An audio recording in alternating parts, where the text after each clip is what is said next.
வாழ்க வையகம், வாழ்க வையகம், வாழ்க வளமுடன். குரு வாழ்க, குருவே துணை.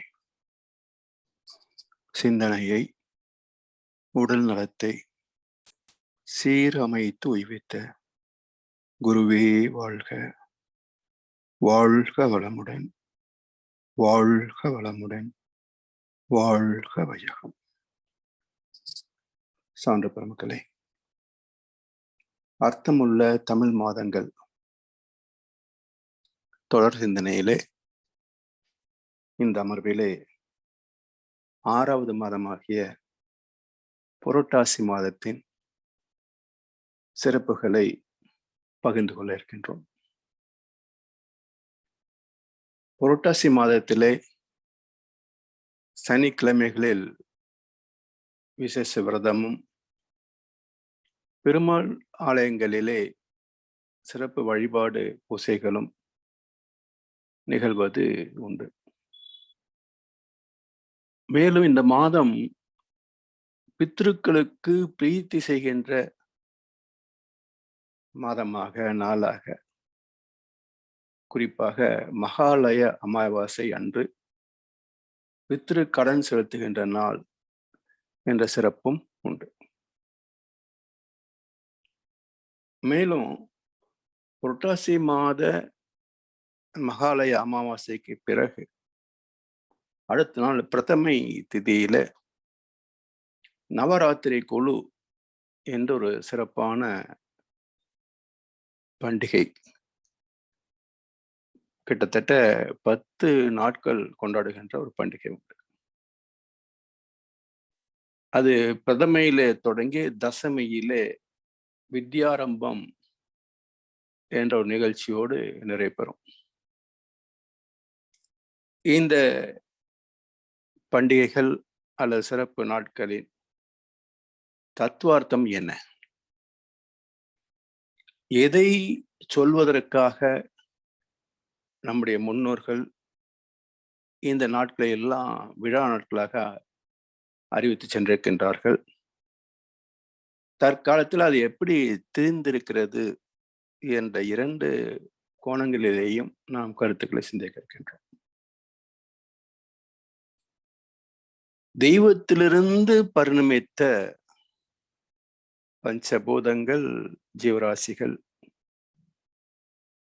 அதிலே உச்சகட்டமாக எல்லாம் வல்லவனாகவும் எல்லாமே உள்ளவனாகவும் பரிணமித்த மனித இனம். இந்த மனித இனம் ஏன் இப்படி இருக்கிறது என்று காலங்காலமாக ஒரு சிந்தனை தொடர்ந்து கொண்டுதான் இருக்கிறது.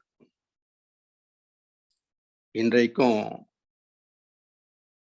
யூடியூப், ஃபேஸ்புக், வாட்ஸ்அப் என்று எத்தனையோ ஊடகங்கள் மூலமாக பரிமாறப்படுகின்ற கருத்துக்களிலே மையம் என்ன என்றால் மனித வாழ்க்கையை மேம்படுத்துவதாகத்தான் இருக்கும்.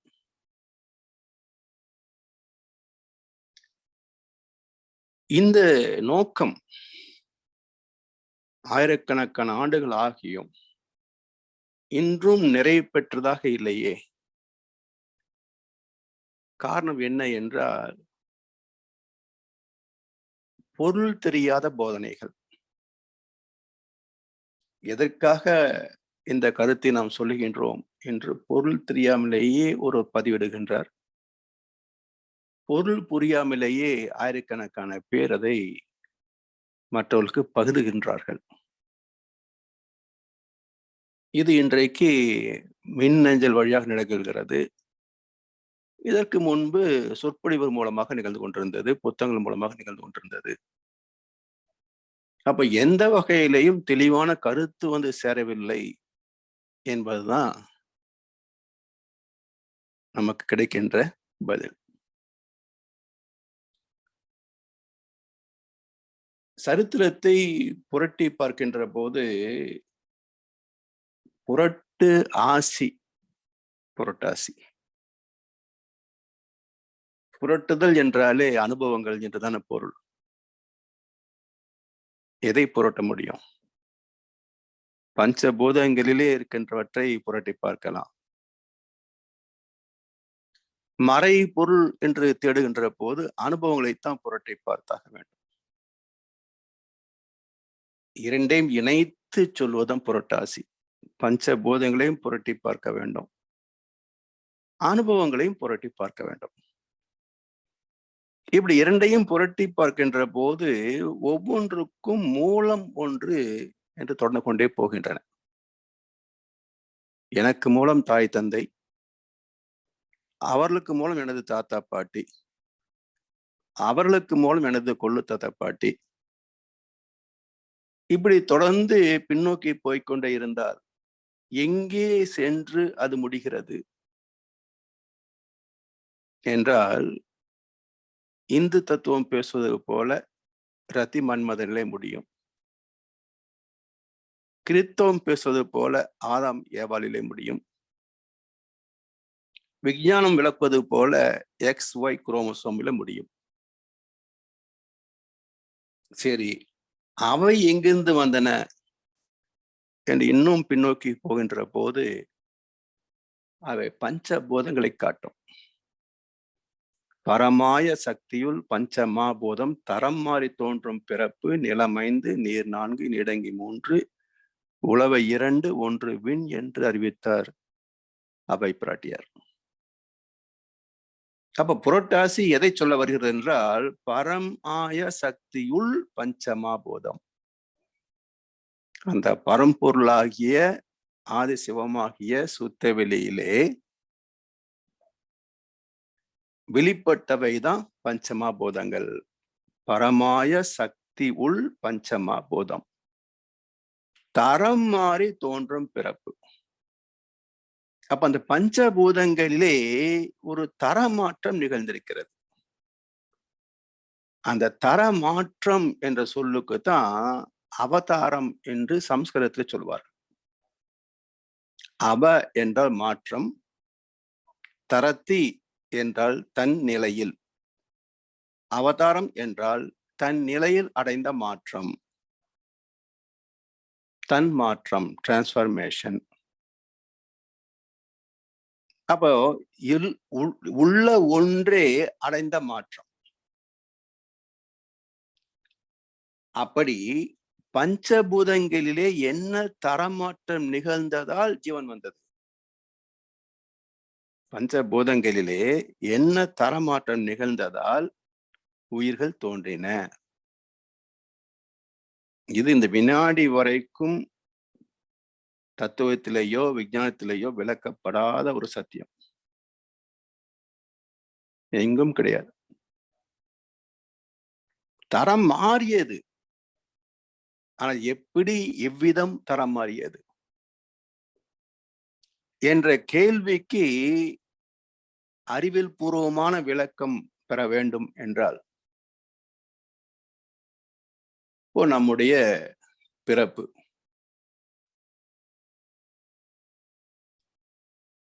தந்தை தாய் ஈர் உயிரும் ஒன்று சேர்ந்து தழைத்து ஒரு உடலாகி உலகில் பிரசவித்தோம். அந்த 2 உயிர்கள் இணைந்த போது உருவான ஒரு கரு. அது சம்பந்தப்பட்ட கணவன் மனைவிக்கு தெரியுமா? இல்லை. அந்த துறையிலே தேர்ச்சி பெற்ற மருத்துவருக்கு கண்டுபிடிக்க முடியுமா? இயலவில்லை. பிறகு எப்போது கண்டுபிடிக்க முடிந்தது என்றால், கருவாகிய சிசு 45 நாட்கள் வளர்ந்த பிறகுதான் மருத்துவம் அதை கண்டுபிடிக்கிறது. உண்டாகி இருக்கிறீர்கள் என்ற சுப செய்தி. அதை தவிர்த்து விட்டால் 3ஆம் மாதம் பெருத்து வருகின்ற வயிற்றை பார்த்து ஐயம் வரும். 5 மாதத்துல ஐயம் விலகிவிடும். 9 மாதத்துல என்ன குழந்தை என்பதும் தெரிந்துவிடும். அப்போ ஆதியில் இல்லாதது பிறகு வந்ததா, இல்லை ஆதியிலேயே உண்டு என்றால் தெரியாமல் போனது ஏன்? தந்தை தாய் ஈருயிரும் ஒன்று சேர்ந்த போது உருவாகியது என்றால் ஏன் தெரியவில்லை? இந்த கேள்விக்கு விளக்க தேடினால்தான் இதே போலதான் சுத்த வெளியிலிருந்து தோன்றிய இறைத்துகள், விண், அதன் பிறகு காற்றை உணர்ந்தோம், நெருப்பை பார்த்தோம், நீரை பார்த்தோம், மண்ணை பார்த்தோம். அதே பரிணாம நியதி ஜீவன்களிலேயும் கருவை பார்க்க முடியாது. கருவின் வளர்ச்சியை குறிப்பிட்ட காலத்திற்கு பிறகு கருவிகளால் காணலாம். பிரசவித்த பிறகுதான் கண்களால் காணலாம். அப்படி என்ன நிகழ்ந்ததால் இந்த பஞ்சபூதங்கள் ஜீவன்களாயின என்று பார்க்கின்ற போது நம்முடைய உடலிலே பஞ்சபூதங்களின் கூட்டுதான் எல்லாமே. எத்தனையோ உடல் உறுப்புகள் என்று பேசினாலும் 7 தாதுக்களின் கலவை தானே. அந்த 7 தாதுக்களுக்கு மூலப்பொருள் எங்கே? சூரியனில் இருந்து வந்த அலை வீச்சு வைட்டமின் D3 எலும்பு போன்ற ஒரு தாதுவை உருவாக்குகிறது. புதனில் இருந்து வந்த அலை வீச்சு குளோரோபில், பச்சையம், தோல் என்ற ஒரு தாதுவை உருவாக்குகிறது. சுக்கிரனில் இருந்து வந்த அலை வீச்சு ஒன்றிலிருந்து ஒன்று என்ற சந்ததி பரிணாமத்தை தோற்றுவிக்கிறது. சந்திரனில் இருந்து வந்த அலை வீச்சு பச்சையத்தை இரத்தமாக மாற்றுகிறது. செவ்வாயிலிருந்து வருகின்ற அலை வீச்சு மஜ்ஜையும் இந்த இரத்தத்திலே பாசிட்டிவ் நெகட்டிவ் என்ற RH ஃபேக்டர் அதை தோற்றுவிக்கிறது. குருவிலிருந்து வருகின்ற அலை வீச்சு மூளை செல்கள் தோற்றுவிக்கிறது. சனியிலிருந்து வந்த அலை வீச்சு நரம்பு மண்டலத்தை தோற்றுவித்தது. ராகு கேதுவிலிருந்து வந்த அலை வீச்சுகள் இங்கே சிந்தனையாக, ஓஜசத்தாக, நன்று தீது என்று உணரக்கூடியதாக அமைந்தது. எல்லாவற்றுக்கும் மூலப்பொருளாகிய சுத்த வெளியின் பேரறிவு இங்கே பகுத்தறிவாக தோன்றியது. இப்படி நவக்கோள்களில் இல்லாதது இங்கு தாதுக்களாக வரவில்லை. சரி, இந்த கோள் மட்டுமே ஜீவனை உருவாக்க முடியாது. இதற்கும் மூலமானது நட்சத்திரங்கள். 27 நட்சத்திர தொகுதிகள் என்று கண்டார்களே நம்முடைய முன்னோர்கள். எந்த விஞ்ஞான கருவியும் இல்லாத காலத்தில் கண்டுபிடித்த மிக பெரும் ரகசியம். அது மட்டுமல்ல, அந்த நட்சத்திரங்களே முழு முதற் காரணம். ஜீவன் தோன்றுவதற்கு முழு முதற் காரணம் நட்சத்திரங்கள். எப்படி என்பதற்கு 4 காரணங்களை சொல்லுகிறேன். மனிதனுடைய பிறப்பு 10 மாத காலம் கர்ப்ப காலம் சொல்வார்கள். 10 மாதம் என்றால் 306 நாட்கள் வர வேண்டும்.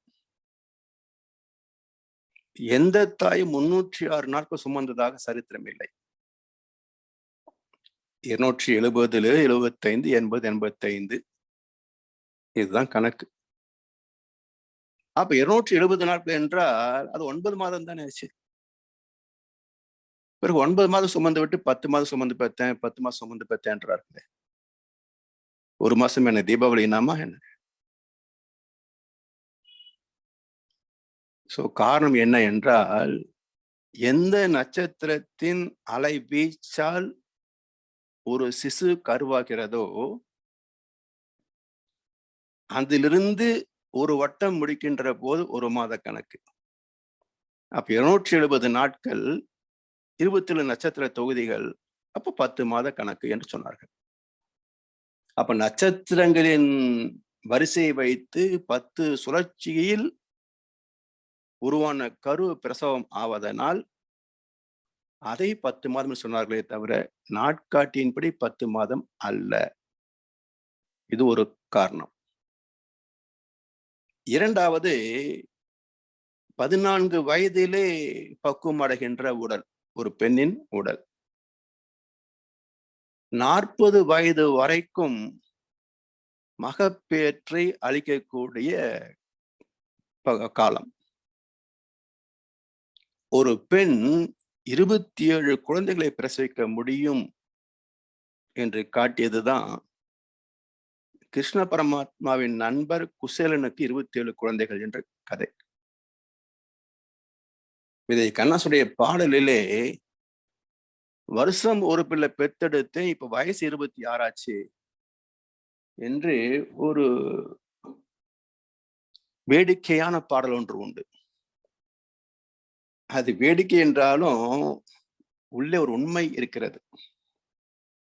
அது என்ன என்றால், வருஷம் ஒரு பிள்ளை பெத்தெடுத்தேன், இப்ப வயசு 26 ஆச்சு. இது எப்படி சாத்தியமாகும் என்றால், அந்த தாய்க்கு 27வது குழந்தை பிறக்கின்ற போது முதல் குழந்தையின் வயது 26 தானே.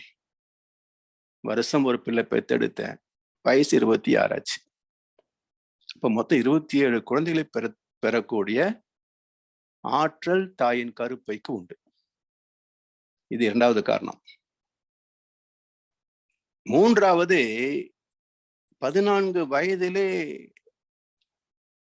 பருவமடைகின்ற பெண்ணின் கருப்பை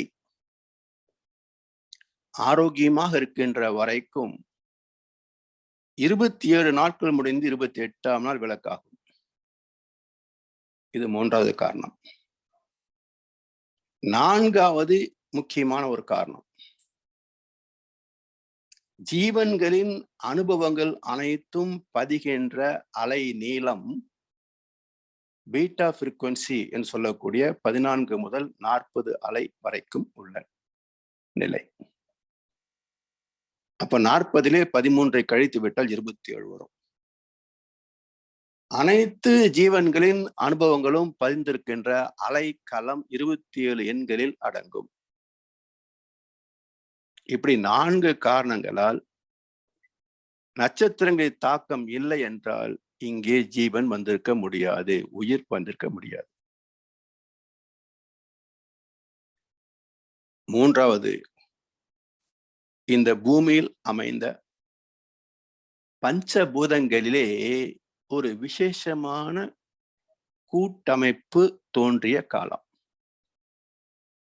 இதை மகர்ஷி அவர்கள் தி ஹோலிஸ்டிக் ரேஷியோ ஆஃப் பஞ்சபூதா என்று சிறப்பித்தார்கள். அதாவது இந்த பூமியில் எந்த காலகட்டத்தில் பஞ்சபூதங்களின் விகிதாச்சாரத்திலே ஒரு அமைப்பு தோன்றியதோ அந்த இடத்திலே ஜீவன் தோன்றியது என்று ஒரு கருத்தை சொல்லியிருக்கிறார்கள். ஏனென்றால் பூமி தோன்றிய போது ஜீவன் தோன்றவில்லை. அப்ப ஜீவன் தோன்றியதற்கு ஏதோ ஒரு அமைப்பு அவசியமாக இருந்தது. அந்த அமைப்பு வருகின்ற வரைக்கும் பூமியில ஜீவன்கள் தோன்றவில்லை. அந்த அமைப்பு வந்த காலம் அது பஞ்சபூதங்கள் தெய்வீக விகிதாச்சாரம் என்கிறார். இப்படி இந்த 3 சிறப்புகள், நட்சத்திரங்கள், நவக்கோள்கள், பஞ்சபூத பூமியின் பஞ்சபூத சேர்க்கை, இதுதான் தரமாற்றம். பரம் ஆய சக்தியுள் பஞ்சம போதம் தரம் மாறி தோன்றும் பிறப்பு. சரி, ஜீவங்கள் பிறப்பு மட்டுமா என்றால், இதே போல பஞ்சபூதங்களும் உடனே 5 வந்துவிடவில்லை. முதலில் விண் தோன்றி இறை துகள் தோன்றியிலிருந்து எடுத்தால் விண் முதல் பௌதீகம், காற்று 2வது, நெருப்பு 3வது, நீர் 4வது, மண் 5வது, நிலம் 5, நீர் 4, நீடங்கி 3, உளவை 2, 1 விண் என்று ஒரு பாடலிலேயே பிரபஞ்ச உயிரின தன்மாற்ற வரலாற்றை மிகச் சிறப்பாக வெளிப்படுத்திய மகான் அவை பிராட்டியார். இப்படி புரட்டாசி என்பது நம்முடைய பூர்வீகத்தை, வந்த வரலாற்றை திருப்பி பார்ப்பது.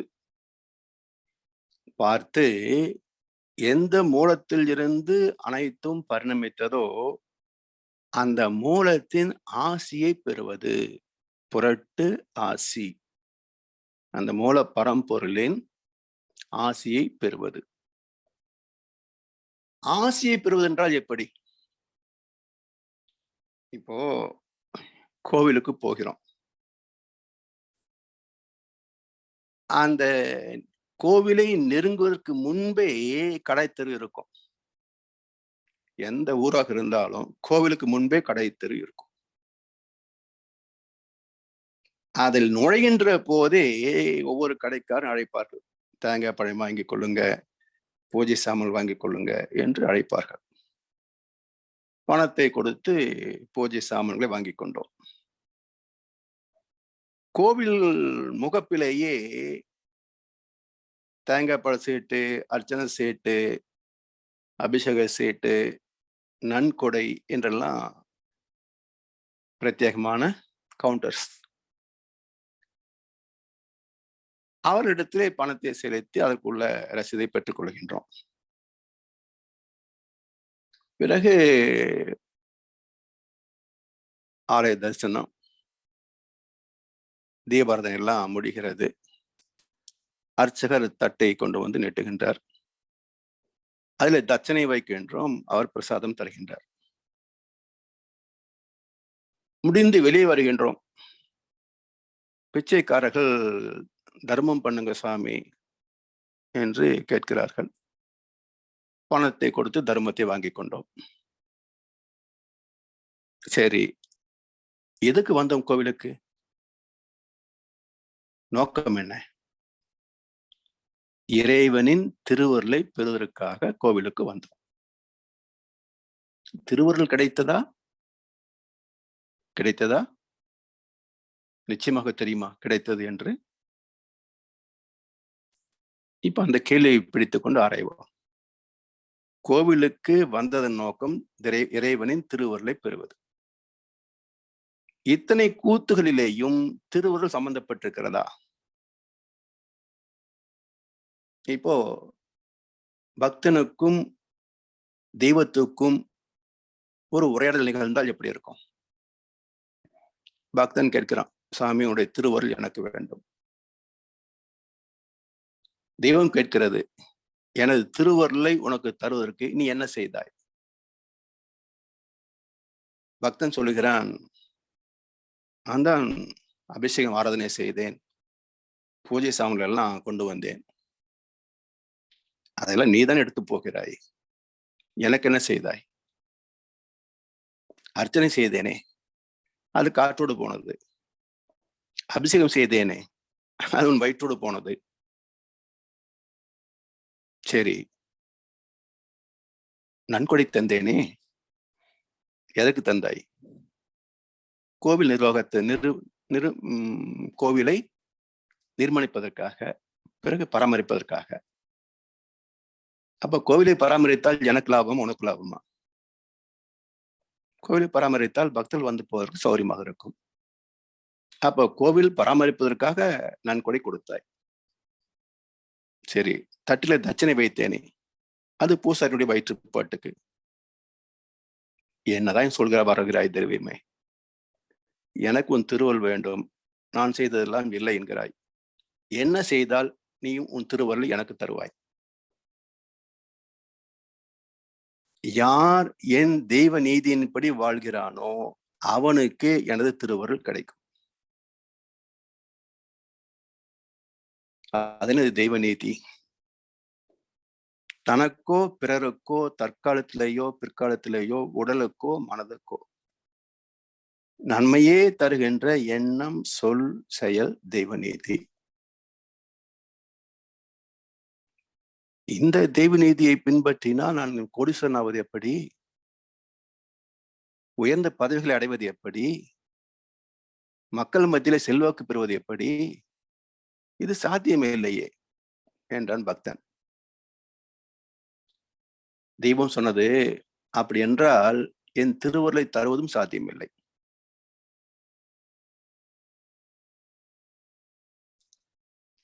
பக்தனும் விடுவதாக இல்லை, தெய்வமும் தருவதாக இல்லை. இந்த ஏலம் தொடர்ந்து கொண்டே இருக்கிறது தலைமுறை தலைமுறைகளாக. இப்படி திருவருள் தருகின்றதற்கு ஒரே பொருள் பரம்பொருள் தான். கையை நீட்டுகின்ற எல்லோருக்கும் பிரசாதம் கிடைக்கும். ஆனால் தெய்வத்தின் திருவருள் ஆசீர்வாதம் யாருக்கு கிடைக்கும் என்றால், யாரு தெய்வ நீதியை மதித்து வாழ்கிறார்களோ அவர்களுக்கு மட்டுமே கிடைக்கும். அப்போ புரட்டு ஆசி, அந்த தெய்வத்தின் ஆசியை பெறுகின்ற வழிதான் ஆலய வழிபாடு. ஆனால் இங்கே தர்மத்தை பின்பற்றுகின்ற பக்தர்கள் எத்தனை பேர் என்று கேள்வி கேட்டால் விடை நீங்கள் தான் சொல்லணும். இப்படி இந்த மாதத்தின் துவக்கமே நம்மை நெருட வைக்கிறது. என்ன பதில் சொல்லுவது? சரி, இப்ப இந்த ஆதி பரம்பொருளாகிய சுத்தவெளி, அதுல உருவான இந்த பிரபஞ்சம் பிரம்மலோகம் தோன்றி அனைத்தையும் காக்கும் பொறுப்பு விஷ்ணு. அனைத்தையும் முடித்து வைக்கின்ற நிலை ருத்ரம், ருத்ர சிவம். எல்லாம் வல்ல ஆதி பரம்பொருளை தோற்றுவிக்கின்ற கடமையிலே பிரம்மாவாகவும், அனைத்தையும் பராமரிக்கின்ற கடமையிலே விஷ்ணுவாகவும், அனைத்தையும் முடித்து வைக்கின்ற நிலையிலே ருத்ர சிவமாகவும் அனைத்து தொழில்களையும் அதுவேதான் நிகழ்த்துகின்றது. இதை அந்த காலத்திலே நேரடியாக விளக்கி சொல்ல முடியவில்லை. முந்தையோர்கள் அகத்தவத்தால் முற்றுணர்ந்த போதிலும் மொழிவதற்கு ஓமையின்றி முட்டி மோதி நின்றனர்.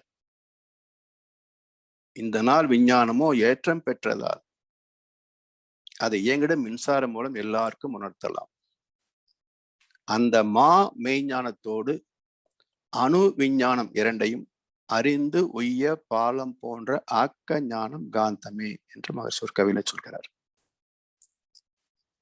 சோ எதன் வழியாக அனைத்து சிக்கல்களையும் குழப்பங்களையும் தீர்க்க முடியும் என்றால் வேத்திரியத்தின் மூலமாக மட்டுமே ஆன்மீகத்தை தெளிவாக்க முடியும். இதற்கு ஒரு அருமையான சாமியம் உண்டு சைவ சித்தாந்தத்துல. சிவபெருமான் எப்பொழுதுமே தனிமையில் தியானத்தில் இருப்பதாகத்தான் நாம் படிக்கிறோம், திரைக்காட்சிகளிலே பார்க்கவும் செய்கிறோம். இந்த அமைப்பு என்ன உண்மையை நமக்கு எடுத்து காட்டுகின்றது? சிவனின் இந்த தியான காட்சி என்ன உண்மை நமக்கு எடுத்து காட்டுகிறது என்றால், இந்த சிவ தியானம் நமக்கு காட்டுகின்ற செய்தி, சிவத்திற்கு மூலம் அருவமான சுத்தவெளி, அந்த ஆதி சிவத்தை உணரும் வழி தியானம் என்பது இதன் தத்துவார்த்தம். அதாவது தியானத்தின் மூலம் புலன் அடங்கி மனம் ஒடுங்கினால்தான் தெய்வத்தை அறிய முடியும். தெய்வத்தை அறிந்தால்தான் தெய்வ நீதி புரியும். தெய்வ நீதி புரிந்தால்தான் தர்மம் தழைக்கும், ஒழுக்கம் பின்பற்றப்படும். இங்கே சமுதாயத்திலே கடவுளை பற்றிய எந்த அனுபவம் யாருக்கும் கிடையாது. தெய்வ நீதியை பற்றிய தெளிவும் கிடையாது. பிறகு ஒழுக்கத்தையும் தர்மத்தையும் எங்கே தேடுவது?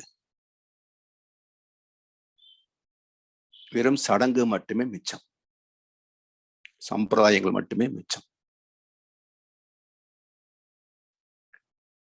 ஒரு காலகட்டத்தில் அன்றைய பாமரனை நல்வழிப்படுத்துவதற்காக ஒரு யுக்தியை கையாண்டார்கள் நம்முடைய முன்னோர்கள்.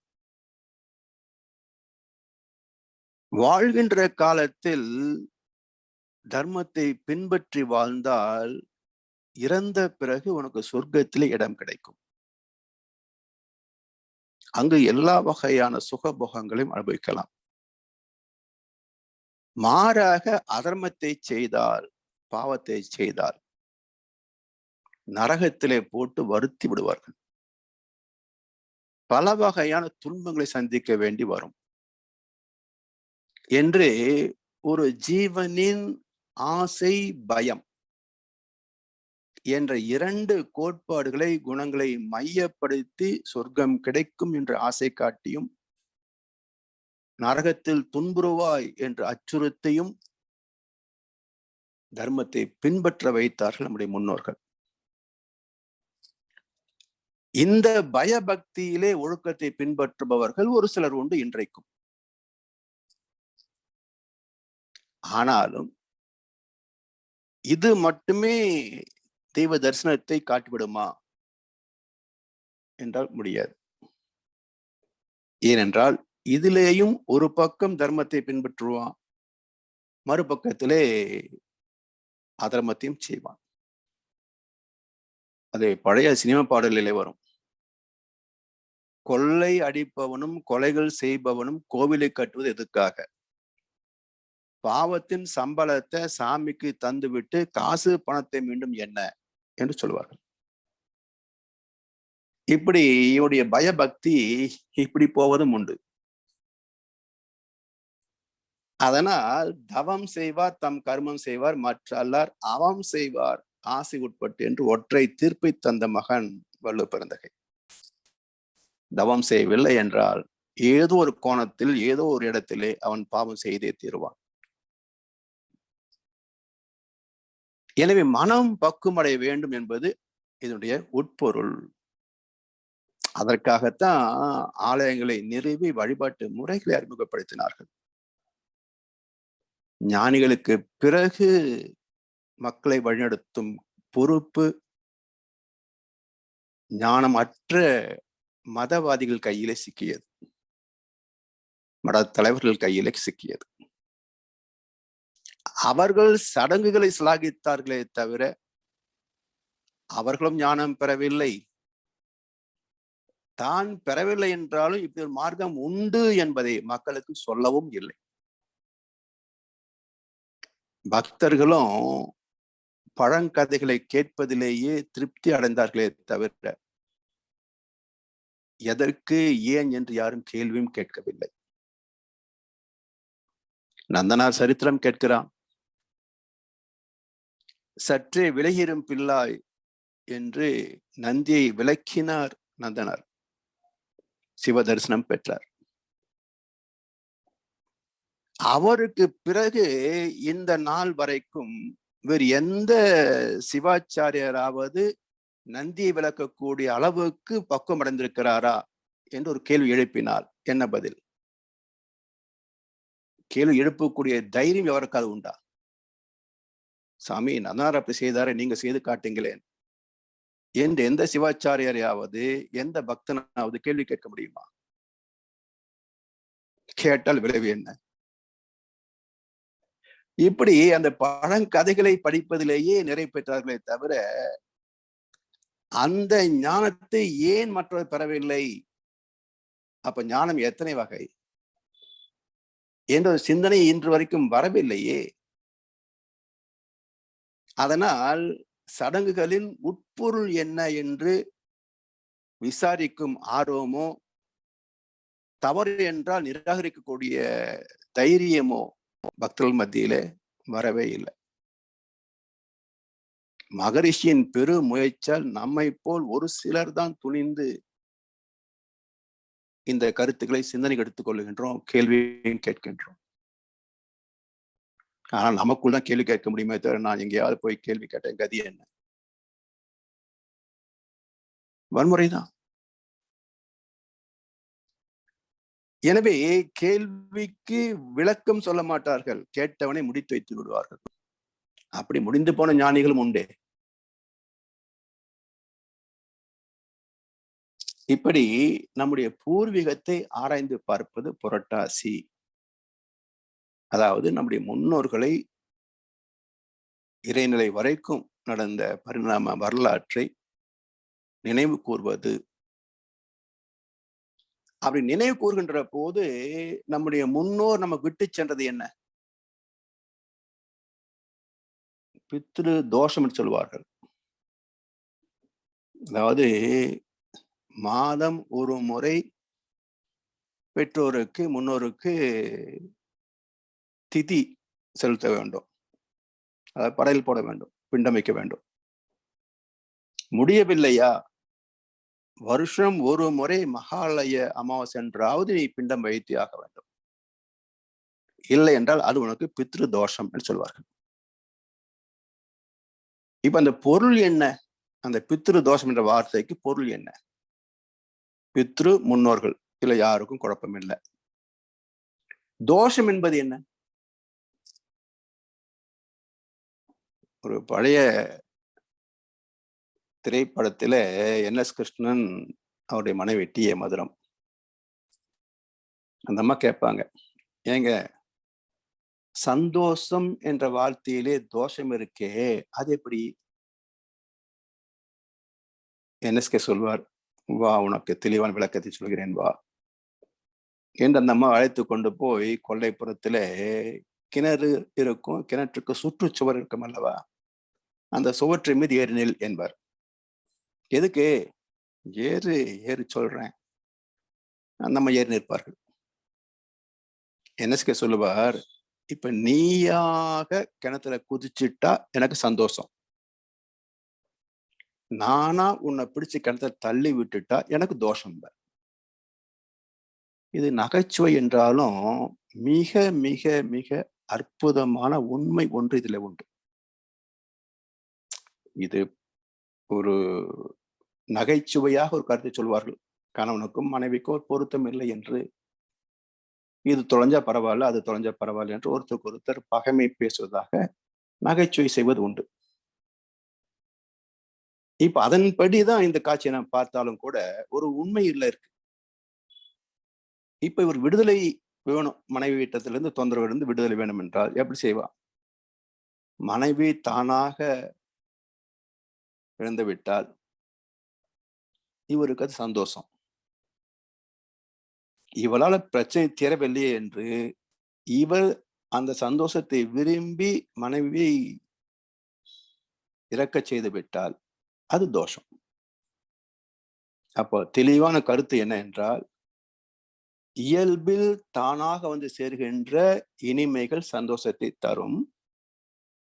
அந்த சந்தோஷத்தை எதிர்பார்த்து நாம திட்டமிட்டு ஒன்றை செய்தால் அது தோஷமாக மாறும், பாவமாக மாறும்.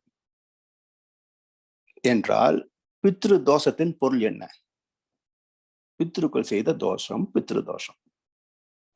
பித்ருக்கள் செய்த தோஷம் பித்ரு தோஷம். பிண்டம் வைக்காதது பித்ரு தோஷம் அல்ல.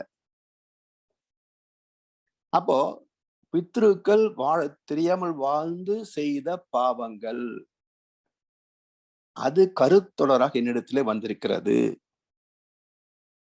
அதன் விளைவு நான் அவ்வப்போது துன்பங்களை சந்திக்கிறேன். ஆனால் நான் விரும்புவது இன்பத்தை மாத்திரமே. என் சந்ததிகளும் இன்பத்தை மட்டுமே அனுபவிக்க வேண்டும் என்று நான் விரும்புகின்றேன். என்றால் நான் எப்படி வாழ வேண்டும்? அவர்கள் அறிந்தோ அறியாமலோ செய்த பாவங்களை நான் செய்யாமல் இருக்க வேண்டும். அப்ப மகாலய அமாவாசை காட்டுகின்ற சத்தியம் என்ன என்றால், உன் தந்தையை போல் நீ பாவம் செய்யாதே, உன் முன்னோர்களை போல் நீ பாவம் செய்யாதே, அதை திருத்தி தர்மத்தின்படி வாழ்ந்து பரம்பொருளின் ஆசையை பெறக்கூடிய வகையிலே நீ வாழ்க்கையை நடத்து என்கின்ற தர்மத்தை போதிப்பதற்காக வந்த நாள் மகாலய அமாவாசை. எனவே சரி, பித்ரு தோஷம் மட்டும்தானா, புண்ணியம் இருக்காத? புண்ணியம் உண்டு. அப்ப பித்ரு தோஷம் பிளஸ் பித்ரு புண்ணியம்,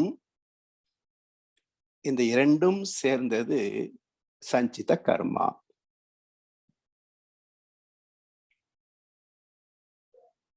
சரி,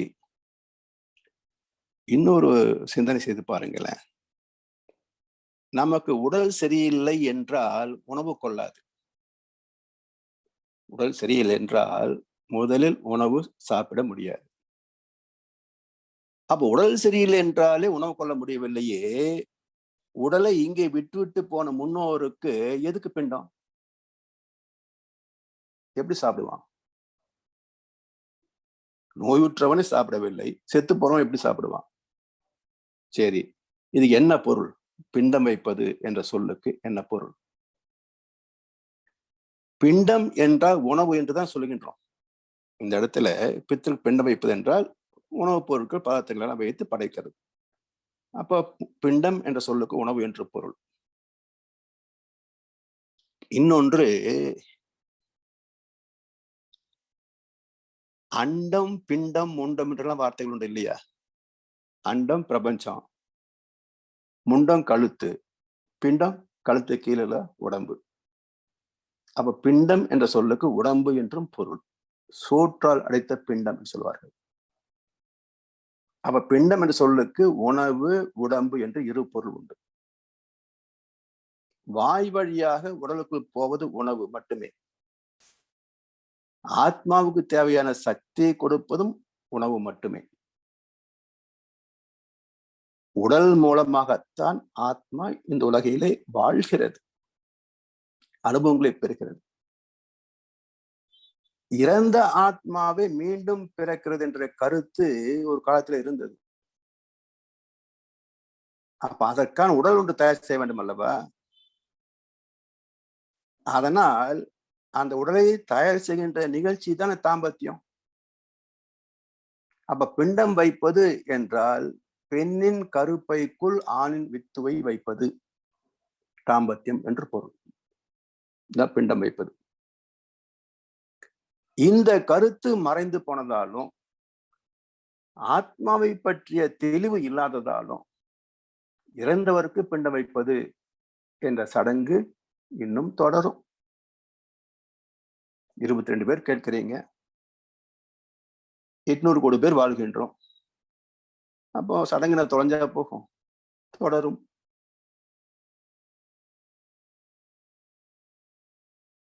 எனவே நிறைவு பெறாத ஆசையின் தாக்கமே மீண்டும் ஒரு பிறவியை உடலை நாடச் செய்கிறது. ஆனா நிறைவாக வாழ்ந்தவருக்கு எந்த வகை ஆசையும் இல்லாததுனால அவர் மீண்டும் உடலை தேடவும் மாட்டாங்க, சந்தேகம் இருக்காது. அப்ப பிறப்பு என்பது தாய் தந்தை வழியாகத்தானே தவிர வேறு எவ்வகையிலும் வர முடியாது என்பது இன்றைக்கு விஞ்ஞானம் நிரூபித்த உண்மை. ஆத்மா வாழ்கின்ற காலத்திலே பல அனுபவங்களை பெறுகிறது. கொண்டு வந்த சஞ்சித கர்மா, சேர்த்து கொண்ட பிராப்த கர்மா, இந்த 2 வகையிலே எதையெல்லாம் அனுபவிக்க முடிகிறதோ அதில் நிறைவு பெற்று விட்டால் ஆத்மா லேசாகிவிடும். போதும் என்ற எண்ணம் வந்துவிட்டால் ஆத்மா எடை குறைந்து போகும். அப்படி லேசான ஆத்மா உடல் விட்டு போகின்ற போது பூமியின் காந்த களத்தை கடந்து, எர்த்பவுண்ட் சோல் என்ற நிலையை கடந்து, சூரிய குடும்பமோ பிரபஞ்சமோ அதையும் கடந்தோ சாலோக்கியம், சாரோபியம், சாமீபியம், சாயுட்சியம் என்ற 4 நிலைகளிலே ஏதோ ஒன்றிலே அது லயமாகிவிடும். சரி, இந்த பூமியை விட்டு விடுதலை பெற்ற ஆத்மா, அதுக்கு உறவு, நட்பு, தேவை, ஆசை எதுவுமே கிடையாது. அதனால் அது பிண்டம் கேட்பதும் இல்லை. ஆசை என்னும் காட்டாற்று வெள்ளத்தில் சிக்கி தவிக்கும் ஆத்மாவை சாந்தப்படுத்தும் வழி தன்னில் தான் லயமாவதே. அதற்கான பயிற்சி கூடம், பயிலரங்கம் தான் ஆலயம், ஆன்ம லயம் ஆலயம். ஆன்மா நம்மிலே இருக்கிறது. லயம் எங்கே நிகழும்? மனம் ஆத்மாவிலே லயமானால் ஆன்ம லயம். அப்ப மனமும் என்னுள்ளே, ஆன்மாவும் என்னுள்ளே. லயம் மட்டும் வெளியே வா, சாத்தியமாகாது. அப்ப தன்னுள் தன்னை தேடுகின்ற முயற்சி தவம். அப்படி தேடி கண்ட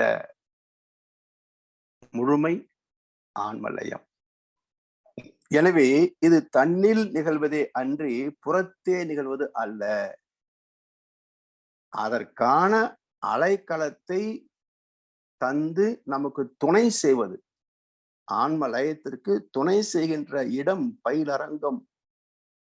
அதற்கான அலைக்களம் இருக்கின்ற ஒரு இடம் திருத்தலங்கள், தேவாலயங்கள், மசூதிகள், இது போன்றவை.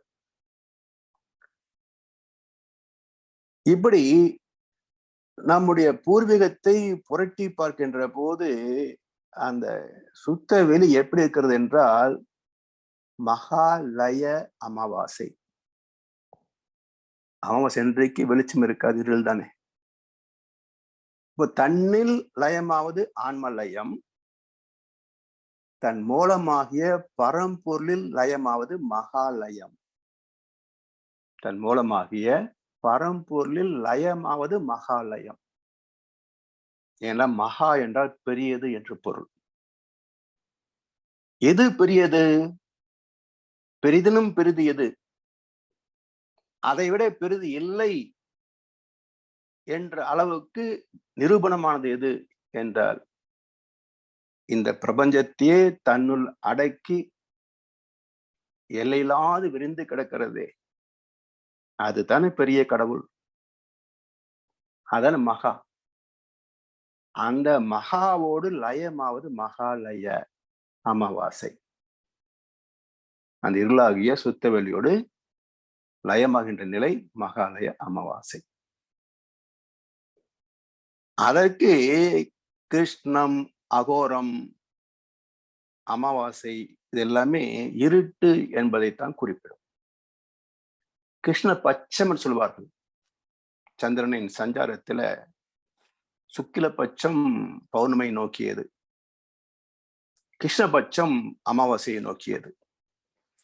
அப்ப கிருஷ்ணபட்சம் என்பதன் பொருள் என்ன என்றால் இருளை நோக்கிய, சுத்தவெளியை நோக்கிய, பரம்பொருளை நோக்கிய, ஆதிசிவத்தை நோக்கிய பகுத்தறிவின் பயணம் என்று பொருள். அத கிருஷ்ணபட்சம்.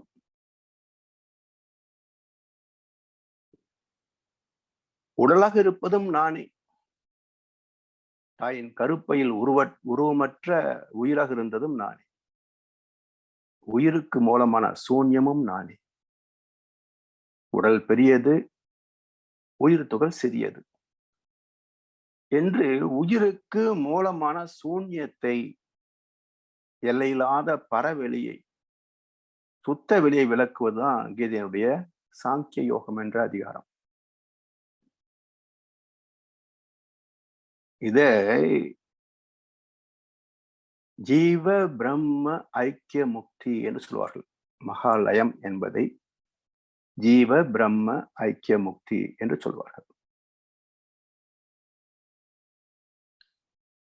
கோவில்களிலே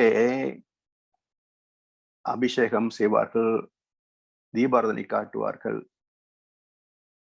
இதுல என்ன தத்துவம் இருக்கிறது பாருங்களேன். அபிஷேகம் முதலில், அலங்காரம் பிறகு, ஆராதனை அதன் பிறகு. இளநீர், பால், தயிர், நெய், தேன், சந்தனம், விபூதி, குங்குமம், பஞ்சாமிர்தம். ஒவ்வொரு பொருளால் அபிஷேகம் செய்கின்ற போது விக்கிரகத்தின் தோற்றம் மாறிக்கொண்டே வரும். பாலை ஊற்றுகின்ற போது கருப்பு விக்கிரகத்தின் மீது வெள்ளை படலாம். சந்தனம் கரைத்து ஊற்றுகின்ற போது கருப்பு விக்கிரகத்தின் மீது ஒரு மஞ்சள் படலாம். இப்படி தோற்றங்கள் மாறி மாறி தெரியும். தத்துவம் என்ன? எத்தனை வகையான தோற்றங்களை நீ பார்த்தாலும் பக்தா, மூலமாகிய விக்கிரகத்திலே மாற்றம் இல்லை. இதே போல்தான் இப்பிரபஞ்சத்தில் எத்தனை வகையான இயக்கங்களை நீ பார்த்தாலும், வேதங்களை கண்டாலும், அனைத்திற்கும் மூலமாகிய பரம்பொருளிலே பேதமில்லை. ஒரே பரம்பொருளே வேறு வேறு தோற்றங்களிலே உன்னை மாயையிலே சிக்க வைக்கிறது என்று பொருள். அலங்காரத்துக்கு பிறகு தீபாராதனை, 108 விளக்குகள் உள்ள மகா தீபம். என்ன பொருள்? எண்ணற்ற தோற்றங்கள் அனைத்தும் அந்த பரம்பொருளே. இத்தனை தோற்றங்களுக்கு மூலம் என்ன? அடுத்து பஞ்சமுக தீபாராதனை, 5 பூதங்களே. 5வது பூதம் மண். அதுக்கு முன்பு நீர் வரைக்கும் தான் இருந்தது, 4 முக தீபாராதனை. அதுக்கு முன்பு நெருப்பு வரை இருந்தது, 3 முக தீபாராதனை. அதற்கு முன்பு காற்று வரை இருந்தது, 2 முக தீபாராதனை. அதற்கு முன் விண் சக்தி இருந்தது, ஏகமுக தீபாராதனை. சக்திக்கு முன்பு சுத்த வெளிதான் இருந்தது என்பதை எப்படி காட்டுவது? சக்திக்கு முன்பு சுத்த வெளிதான் இருந்தது என்பதை எப்படி காட்டுவது? கண்ணை மூடி உள்ளே கவனி என்றார்கள். இந்த நுட்பத்தை மகர்ஷி தெளிவாக்குகிறார். கடவுளை வணங்கும் போது கருத்தினை உற்றுப்பார் நீ. கடவுளாய் கருத்தே நிற்கும் காட்சியை காண்பாய் அங்கே. கடவுளாய் கருத்தே நிற்கும் காட்சியை காண்பாய் அங்கே. இப்போ கண்ணை மூடினோம், எனக்குள் ஒரு விக்கிரகம் பிம்பித்தது. எனக்குள் மட்டுமா? அனைத்து பக்தர்களுக்குள்ளும் பிம்பித்த பிறகும் அங்கே கருவறையில் இருக்கின்ற விக்கிரகம் அங்கேயே தான் இருக்கிறது. கண்ணை மூடிய நான் அப்படியே சிறிது நேரம் தொடர்ந்தால் நான் பார்க்கின்ற விக்கிரகம் மங்களாகிக் கொண்டே வந்து மறைந்து போகும். மறைந்த பிறகு என்ன தெரியும்? இருட்டுதான் தெரியும். அது வரைக்கும் நின்று பார்த்திருந்தால் தானே அனுபவமாக இருக்கும். அதுக்குள்ளே ஜருகண்டி ஜருகண்டி என்று விட்டால் அப்புறம் எங்கே போய் பார்ப்பது? எதை பார்ப்பது?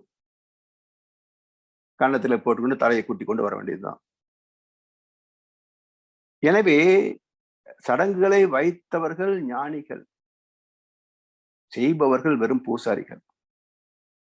ஞானத்திற்கும் இவர்களுக்கும் சம்பந்தமே கிடையாது, வெறும் சம்பிரதாரிகள். எனவே இதெல்லாம் அறிந்து புரிந்து செய்வது. அதுக்காகத்தான் மகாலய அமாவாசை. அடுத்து பிரதமையிலே வைக்கக்கூடிய கொலு. கீதையின் கோட்பாட்டுக்கு அற்புதமான பண்டிகை முறை இந்த கொலு மண்டபம்.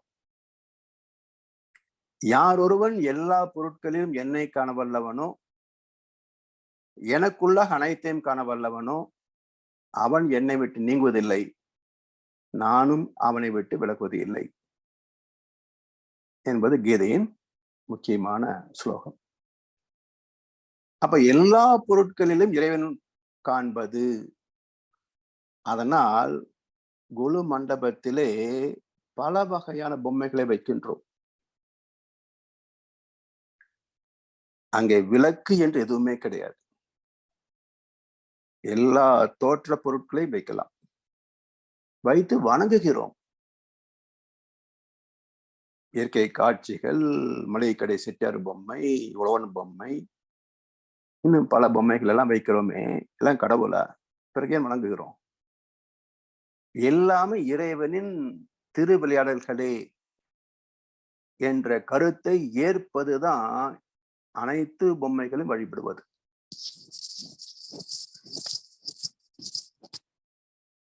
சரி, அதுல இந்த 9 நாட்களையும் 3 நாட்களாக பிரித்தார்கள்.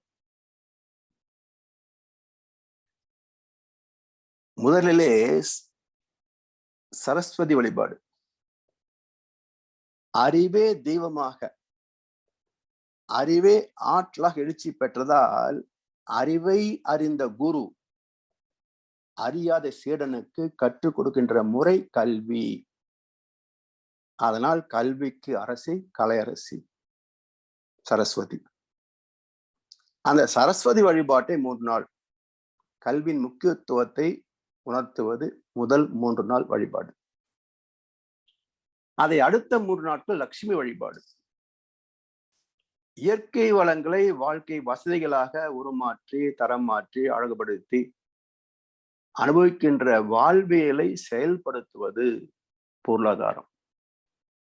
அந்த பொருளாதாரத்திற்கு அதிபதி லட்சுமி. அதனால் லட்சுமி வழிபாடு அடுத்த 3 நாட்கள். அடுத்து இந்த 2 வகைக்கும், கல்வியை கற்பதற்கும் பொருளை உற்பத்தி செய்வதற்கும் உடலாற்றலும் வேண்டும், உயிரும் வேண்டும், அறிவும் வேண்டும். அதனால் சக்தி வழிபாடாக அடுத்த 3 நாட்களை அமைத்தார்கள். சரி, 9 முடிந்த பிறகு 10ஆம் நாள் விஜயதசமி, வித்யாரம்ப நாள் என்று பொருள். வித்ய ஆரம்ப நாள், வித்தையை கற்றுக்கொள்வது. அதை மையப்படுத்தித்தான் பள்ளிகளிலே அன்றைக்கு புது வரவு, புதிய மாணவர் சேர்க்கை நிகழ்வதும் உண்டு. கல்வியிலே எது உயர்ந்தது, வித்தையிலே எது உயர்ந்தது என்றால், வித்தை என்றால் பிரம்ம வித்தை உயர்வாகும். அப்ப வித்யாரம்பம் எது என்றால் பிரம்ம வித்தையை கற்றுக்கொள்ளக்கூடிய ஆரம்ப நாள், வித்யாரம்ப நாள், விஜயதசமி. சரி, அந்த வித்தை எதை சார்ந்திருக்கிறது என்றால், தசமி அன்றைக்கு சக்தி மகிஷாசுரனை வதம் செய்வதாக ஒரு ஐதீகத்தை தந்தார்கள்.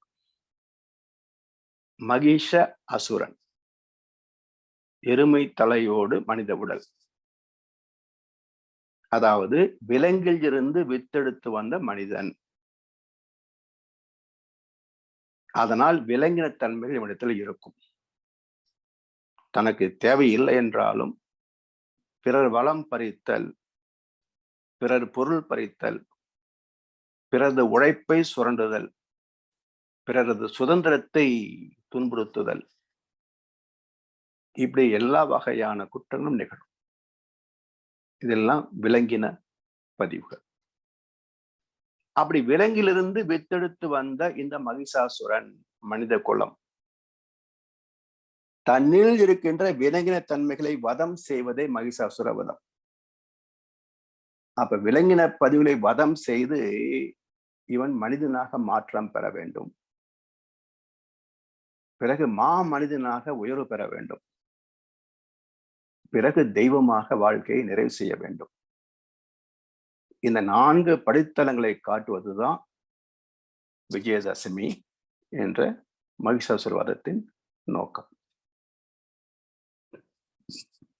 இதெல்லாம் புரிந்து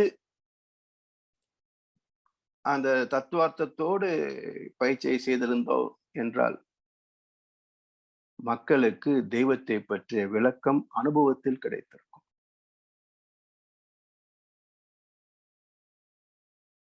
எல்லா ஜீவராசிகளும் மனிதர்களும் எதை நம்பி வாழ்கிறார்கள் என்றால் தெய்வத்தின் கருணையால் தான் வாழ்ந்து கொண்டிருக்கின்றோம். எல்லோரும் ஒரே மூலத்திலிருந்து வந்தவர்கள், ஒரே பரம்பொருளின் பிள்ளைகள், ஒரே பரம்பொருளை நோக்கிய பயணத்தில் இணைந்தவர்கள். யாதும் ஊரே யாவரும் கேளீர் என்ற கணியன் பூங்குன்றனின் தத்துவம் நமக்கு புரியும்.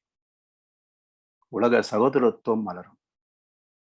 யுத்தமில்லாத பூமியில் ஆபத்து இல்லாமல் நம் சந்ததிகள் வாழ்வார்கள். இந்த உண்மையை உணர்ந்து வரும் கால